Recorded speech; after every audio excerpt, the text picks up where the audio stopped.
Hey there guys, Arlo here. Zelda games are so incredibly fun that it's unfortunate how infrequently they're released. The series has got so much potential, so seeing the unique features and concepts in each new title is really exciting.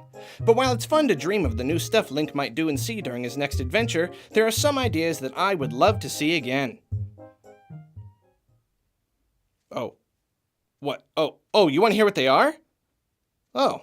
Well, I didn't plan on actually saying them. I was just kind of doing this little thing here, but, hey, you know what? Why not? That's not even a bad idea.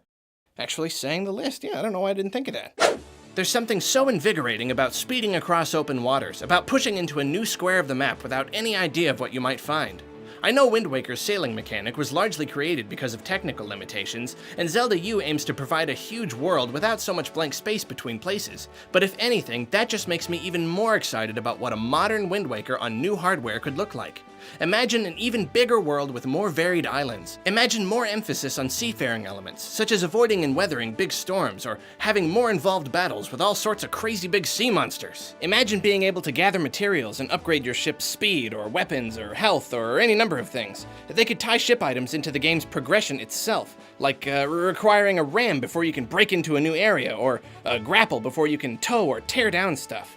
An entire dungeon that you navigate with your ship alone would also be a really cool way to change things up. I know Phantom Hourglass was technically the sequel to Wind Waker, but plotting courses on a touchscreen can't compare to actually zipping around the ocean, and I hope that someday Nintendo takes the sailing concept and really goes all the way with it.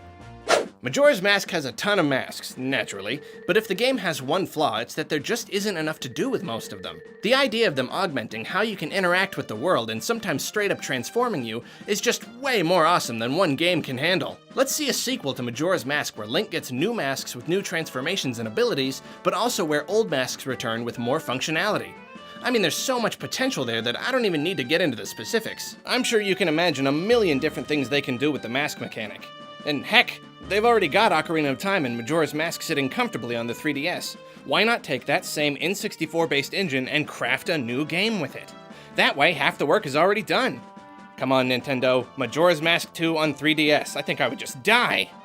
This is less of a mechanic and more of a flavor thing, but they should really bring back fairies as actual characters. When Ocarina of Time released, something about the idea of Link having a guardian fairy really resonated with gamers. And even though very few subsequent games featured fairy companions, the image is stuck in our minds. Something about it is just so right, you know? So I want to see another mainline game where Link gets his own fairy that ties into the plot and acts as a guide and companion. And you know, it doesn't have to just be a flavor thing. Maybe you could take control of your fairy to get into tight spots or hit switches. Talking boats and imp monsters and nightmarish robots are fine, but nothing will ever beat that little sprite floating around Link's head. Hi, Link! Please, not that sprite. Even more so than sailing, flying in Skyward Sword had a lot of room to grow. Now, don't get me wrong, the actual flying was way fun. It felt great to control, there was a great sense of speed, and come on, jumping into the great nothing and having your bird catch you was just awesome. It was the world itself that was lacking. When you first take to the sky, you're like, whoa, it's like the Great Sea, but with birds.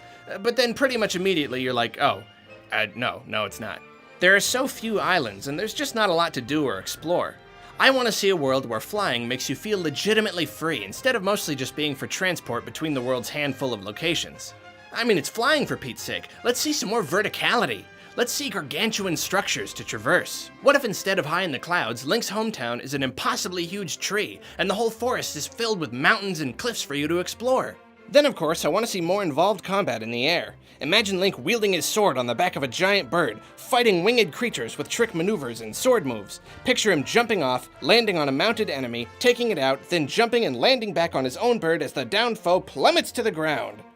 Then while you're at it, add some steampunky stuff. I mean, come on, who wouldn't love that? You could land on a big airship, infiltrate it in a sort of mini dungeon side quest, then escape and fly away as it explodes. This stuff writes itself. Flying was cool and all, but if there was a new feature in Skyward Sword I liked the most, it might have been item upgrades. I know that's a little silly, but I just love collecting stuff to upgrade stuff. I don't know what it is. So naturally, I would love to see this system expanded upon. More things to improve, even branching outside of Link's own items, more levels of improvement, and upgrades that bring new levels of functionality rather than just improving efficiency. If Zelda U or another future Zelda game ends up being more open-ended like the original Zelda or Link Between Worlds, an upgrade system like this that ties deeply into the world of the game would make for an extremely satisfying experience. Imagine that instead of the game just giving you the items you need for progression exactly when you need them, you actually had to earn them, that your ability to explore new areas was directly linked to that desire to explore, to the work you put in and the stuff you find.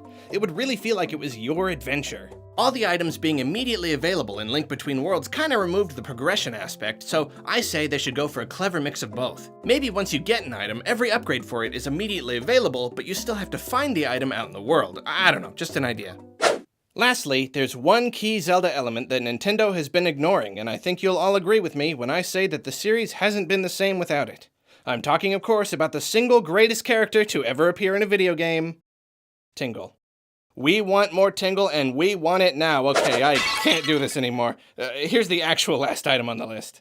Even when it's not heavily featured, music feels like it's at the heart of the Zelda universe. Ocarina of Time and Majora's Mask featured music the most heavily, and memorizing and playing songs on the ocarina was a blast. It felt like you were really casting a spell, rather than just hitting a button and telling the game to cast it. Unfortunately, things went downhill from there. In Wind Waker, you still memorize songs, but it's like a less fun version of the ocarina. In Twilight Princess, howling is just a minigame placed in specific sections with no control on your part.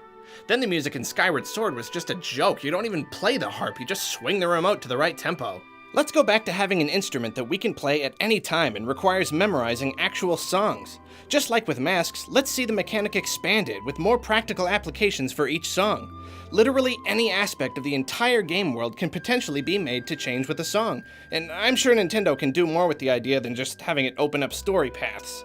Most importantly though, we need something to play around with when we're bored.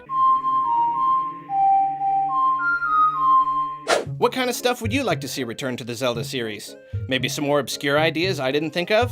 Let me know down in the comments, and you have a beautiful day.